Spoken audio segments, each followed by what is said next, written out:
anisan'ny faritra mamokatra tokoa i Madagasikara raha iny faritra atsimo atsinanana sy fitovinana iny no resahana. Raha tsy hitanisa afa-tsy ny jirofo, lavanila ary ny kafe izay anisan'ny tena mampiavaka ireo faritra ireo. Sahirana nefa ireo tantsaha ny amin'ny tokony anatsarana ny kalitaon'ny vokatra indrindra ny fanodinana azy ahafahan'izy ireo misehatra amin'ny tsena. Izany indrindra no nahatonga ny Ministeran'ny Fambolena sy ny Fiompiana tamin'ny alalan'ny fandaharana SADEFI nanangana trano fanangonana sy fanodinana kafe izay etahitan'ireo tantsaha mba hanatsarana ny fari-piainan'izy ireo. Famatsim-bola avy amin'ny FIDA sy ny finotram-panjakana malagasy ary ny anjara birikin'ireo tantsaha mpisitsaka no nanatanterahana ity fotodrafitrasa ity. Lanonana roa sosina no notanterahana tao amin'ny faritra atsimo atsinanana mahakasika ny fanolorana amin'ny fomba ofisialy ireo fotodrafitrasa fanangonana sy fanodinana kafe dia ny tao Vohitrambo, distrika ny Vangaindrano ny 5 Oktobra lasa teo ny fanolorana tamin'ny fomba ofisialy izany fotodrafitrasa izany ho an'ireo tantsaha-pikambana ao amin'ny kooperativa Fanilo. Ny 7 Oktobra kosa ny tao Andimanga, distrika Manakara, faritra Fitovinany ho an'ny kooperativa Vekomami. Tongotsika amakin'izao fotodrafitrasa zao izay ahitana toeram-panodinana kafe araka ny taom-pitondrany satria tamintsika moa dia hoe hisehatra hiatrika ny trena na anatiny na ivelany ireo vokatra tantsaha ireo. Dia eo ihany koa ny toerana fanambolam-bokatra izay tsy maintsy asiana toerana hanatokanana izany satria vokatra kafe araka ny teneniko teo aty ny tena sokotrany dia ahafahana manodina araka ny tokony izy amin'ny alalan'ny fotodrafitrasa izay masinina eo izay mila kafe maro dia maro amina taonina ahodina isan'andro. Dia izay ny antony nasiana an'izao fotodrafitrasa izao mba hisitrahan'ny tantsaha mpamboly kafe tsy hanina fotsiny amin'ny fambolena izy ankehitriny fa hisehatra amin'ny tsena mihitsy satria zavatra vita amina kalitao manara-penitra tsara no hivoaka eo.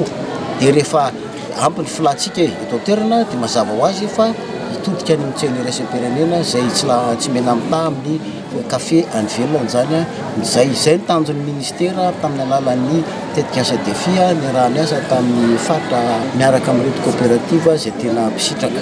Tsy maintsy atao izay hakavitrika ny tantsaha ivelona iroso any amin'ny tsena sy hanao ilay famokarana manara-penitra vaovao. Dia anisan'izay zany fanaovana ny centre voie immédiatony amin'izao zany ny tantsaha zany manao transformation manodina ambety kafe rehetra raha ohatra ka raha ialina ariary zany ny kilon'ny kafe vonina dia amin'izao zany ny tantsaha mivarotra 7 arivo zao ialina ny kilon'ny kafe poudre zany efa manomboka ame marisika ilay zany ilay tantsaha ivelona hisehatra amin'ny filière kafe. Dia nefa natrehan'izay tsika zany ny fanjakana malagasy dia manana tanjona goavana hivelona amin'ny tsena iraisam-pirenena. Dia afaka telo ny efatra taona io manana génération na kafe vaovao tsika afaka miarika amin'ny tsena iraisam-pirenena mahenika ny tsena eto anatiny ary afaka mifaninana amin'ny kalitaon'ny kafe any ivelany. Paikady Ministeran'ny Fambolena sy ny Fiompiana ny fahafitatena ara-tsakafo ho fampiroboroboana maharitra ny sy hampamokarana ny fitadiavana lalam-barotra amin'ny vokatra tsara kalitao vokarin'ireo tantsaha avy eto an-toerana ary indrindra ny fampitomboana ny velaran-tany azo filena. Tsy diso anjara amin'izany ny commune Mitanty Ampasimanjeva, distrika Manakara, faritra Fitovinany izay ahitana ny kooperativa Mendrika. Misy tantsaha-pikambana 380 izay mpamboly vary avokoa ny ankamarony. Nisitraka ny fotodrafitrasa baraziny Bevava izy ireo ka natolotra azy tamin'ny fomba ofisialy izany ny 7 Oktobra 2024. Natolotry ny Ministeran'ny Fambolena sy ny Fiompiana tamin'ny alalan'Andriamatoa Talen'ny kabinetra ny Ministry ny Fambolena sy ny Fiompiana Rasoanaivo Jocelyn sy Andriamatoa Governoran'ny faritra Atsimo Atsinanana Dr Mahafaky Justin ary Andriamatoa Governoran'ny faritra Fitovinany Médecin Général Razafitsotra Lucien Laurel miaraka amin'ireo olom-boafidy sy ireo olom-boatendry avy eo an-toerana ireo fotodrafitrasa ireo. Ty fotodrafitrasa ity zany dia vokatra fangatahana mpamboly vary eto amin'ny faritra commune anankiroa Ampasimanjeva sy Matanty.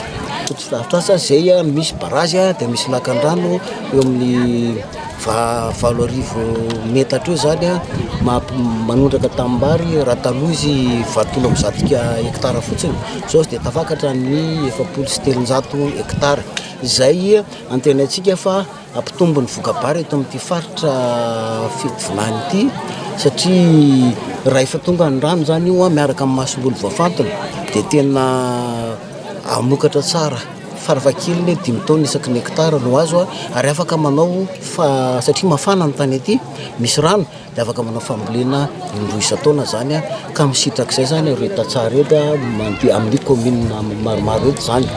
Ankoatr'ireo dia nisy ny fitsidiana nataony Andriamatoa Talen'ny kabinetry ny ministeran'ny fambolena sy ny fiompiana ireo asa nataon'ny fandaharana asa defy toy ny fanorenana ny tranomben'ny tantsaha ao amin'ny faritra Atsimo Atsinanana izay andalam-pahavitana. Teo ihany koa ny tafasidinika niarahany tamin'ireo mpiara-miasa amin'ny fitaleava-paritry ny fambolena sy ny fiompiana eo an-toerana. Velotena mivadika rena no kendrena.